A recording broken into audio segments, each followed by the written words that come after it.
My personal view is slavery was a reprehensible institution. I agree with your words that it was our original sin.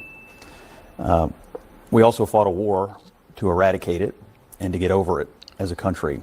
And that was a necessary thing that happened, and a lot of people died, and we did eradicate it, and that's a good thing. I think what he's asking is, in our museums, what defines us? Are we going to be defined by the worst moment or the worst institution or the worst mistake we ever made? Or are we going to be defined by what we've done moving forward to get over it and to become the greatest nation on the earth? My belief is that he wants to look at these museums, not because he wants to do away with the idea that slavery occurred, but that he wants to ask a very simple question. Are we going to present ourselves as being exceptional or not? And I think he believes there is an effort by some to continue to try to define us from our worst moment instead of to try to focus and define us based on our best moments, which started when we eradicated slavery and began to move forward as the light of the world. And so that's what I think. Museums, that's what makes us an exceptional nation, is because they tell the history and the story of our country, and therefore, you know, these horrible, horrific moments in our history. The original sin, as Abby talked about, when it comes to slavery, has, you know, we of course did eradicate it, but look where we've come today. And I think those museums, like to your point, make America exceptional. And in museums all around the world that document atrocities, whether it be, you know, from Nazi Germany to eradicating slavery here in the United States, you have to learn the lessons of the past. And to deny it is to defend it. I don't think he's denying it. And Bachi may want to comment on this as well. But I think what he wants to ask is a simple question. As we present our history, are we spending most of our time focused on something terrible? Are we going to spend more time as we enter our 250th anniversary focused on what this country has done to improve the lives of every single person who lives here? We are the light of the world for a reason. Hold on. Now, I love that he said that. I love that he said that, man. Okay. So he said, are we going to spend our time focusing on the worst parts of our history, or are we going to focus on how far we've come? Guess what? People who are the opposition of this current administration, they want to focus on the worst times. Only because if we focus on the positive times, then we have to acknowledge what's happening right now that's positive. If we focus on the worst times, then we support our reason to complain. We can complain all we want. And if we say that Trump is a racist, then we have to have we have to have a whole bunch of conversations that lead to that point that proves that whatever we're saying is true. So everything that we discuss on this panel has to lean toward Trump being the racist we claim he is. And if he's talking about, man, we need to stop talking about slavery so much. We need to talk about that. Here's the thing that Abby Phillips, who is the host of CNN, and a lot of her left-leaning panel guests don't understand, is that even black people don't want to talk about that mess anymore. Even black Democrats don't want to talk about that mess anymore. They're like, can we move forward? Can we get over it, bro? As a matter of fact, a lot of them are saying, I don't even think we were slaves in the first place. I think that is a crock of sugar honey iced tea, and I want y'all to prove that part right there. How come we can find anything but an old slave ship inside of these museums? How come we can find these things? Huh? We can go to the bottom of the Red Sea and find wheels and pieces of the wagons from Pharaoh's army in the bottom of the Red Sea, but we can't find pieces of a slave ship. So some people believe in that maybe history is his story.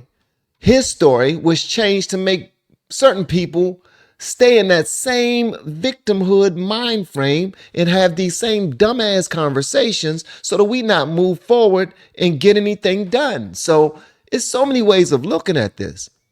CNN and them, they want to beat that drum. Boom, boom, boom, boom, boom. We want to beat the drum. And then people are like, yo, okay, we acknowledged it happened. What do you want? What do you want from it? We want reparations. That's what we want. Okay, how much do you want? What pot is it coming from? Who is it going to? Is it going to all black people? Is it going to people who can be traced back to slavery? What are we doing here?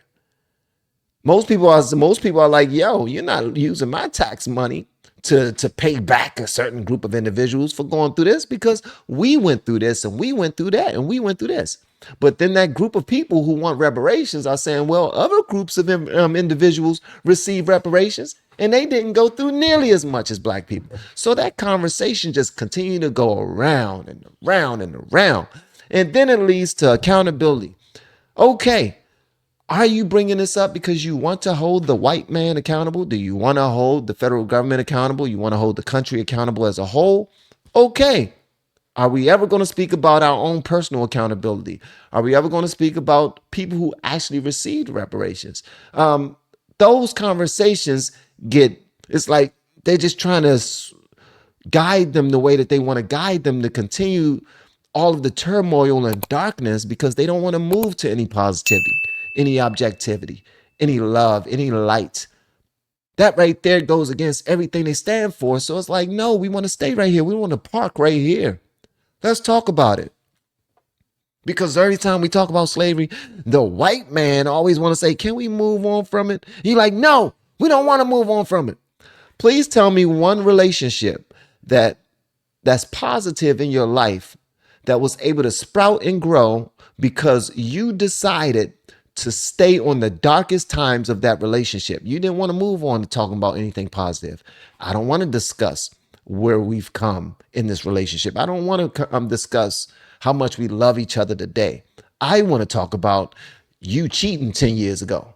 Remember that time you cheated 10 years ago? Remember that time you hit me 20 years ago? Remember that time you forgot our kids at school and you was off doing something else? Remember that time? Like, what type of positive relationship, what type of relationship comes together from constantly beating that drum of the worst times of our history? What about Jim Crow? What about redlining? What about this? What about that? Yeah, all of that stuff happened. And we can go further. But do we really want to discuss it? What about the slave trade? Well, it was a trade. What do we trade for the slaves? Who sold us? Why do we always go back to loving and honoring the people who actually sold us? Well, they wasn't sold by them. They were stolen. They were stolen from them. They loved us. They was trying to protect us. And it was us that went over there with muskets and guns and all this other stuff and trying to take these people. Man, miss me with all that BS. It's a bunch of people that's constantly trying to force that narrative down people's throats so that we not move on, so that we can vote for somebody that all they want to talk about is, remember when we were slaves? Remember when we sat in the back of the bus? Remember when they sprayed hoses on us and sent the dogs after us? Remember when we was out there picking cotton and they was in the house doing whatever they wanted to do to our children? Remember we built the White House from the ground up with our bare hands and claws? Remember we fought for slavery to end by ourselves? Remember Dr. King's dream? Like, bruh. I get it, man. If we're going to have this conversation, then the conversation needs to be had from beginning to end. All right. But where do we go from there? What is going to happen after this conversation? Come on, man. It's BS. It's BS. So Scott Jennings is absolutely right. He's like, we're always beating this drum about what?